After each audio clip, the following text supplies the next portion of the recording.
Hello everyone, my name is Evan Molina, and the topic I chose today for Architectural Graphics 2 is from Chapter 5 titled Constructing Paraline Drawings. And so Paraline drawings, as you can see, are used to convey information graphically in a 3D form.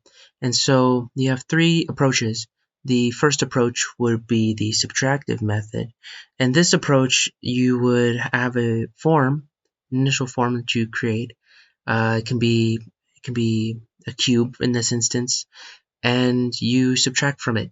And when you subtract from this form, you reveal a form in it. So this method is effective, and that, as you can see, is the space left over from the subtraction. And in the second approach, you would have a parent form and you would add to it.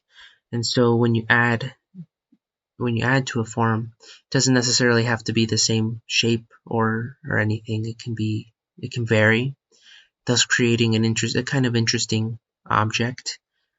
It can be triangular or cylindrical, and you can create some very interesting forms this way.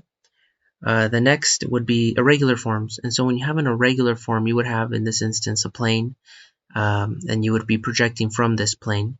In this 3D view of this horizontal plane, which you can then extend vertically. And when you extend these lines vertically, or you move them inward, and then you create this form. That is all. So the next thing that's up next is circles and freeforms. That's what's next. So circles and freeform shapes. So initially you have this circle, which you can use midpoints and then corner points, as well as quarter points in between those points. And in doing so, you create 8 points, which you can use to construct a circle with.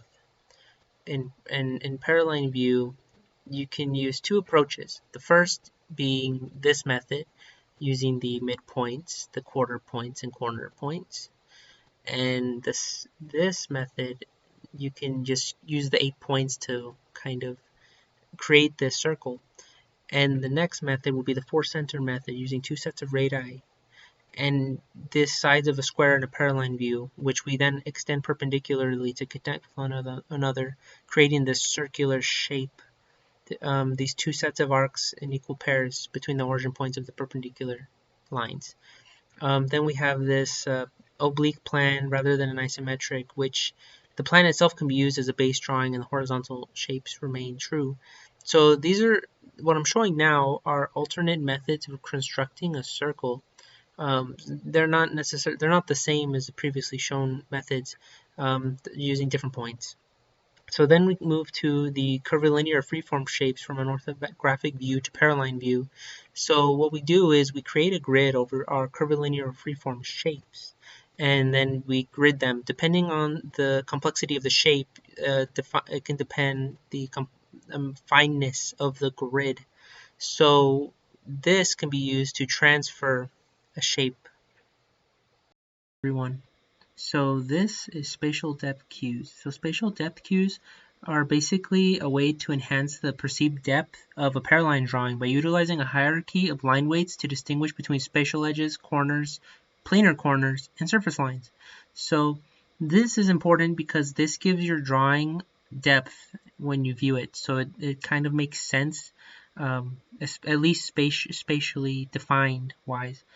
So you have these spatial edges, and these are boundaries of a form separated from the background by intervening space.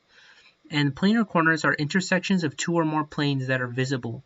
So right away off the bat, you can kind of see some planar corners and some spatial edges, which I'm going to outline here with these spatial edges, and that being an example, and planar corners, that being an example. So that is a surface line, and surface lines represent an abrupt contrast in color, tonal value, or material, but they do not represent a change in form.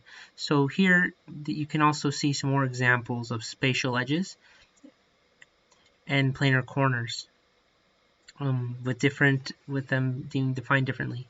So the next step is the next subject there, separating planes in space. So when you clarify them in different orientations, sometimes they're not always going to be isometric. Sometimes you'll be looking at them from a different point of view.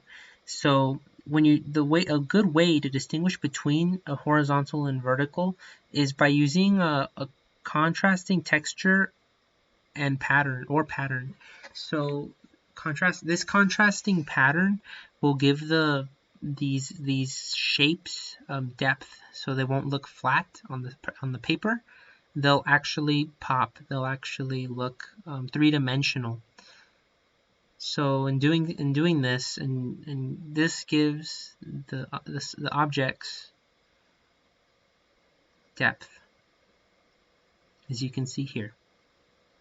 So that's it, everybody. Thank you for watching. That's my video for Chapter 5, Constructing Paraline Drawings.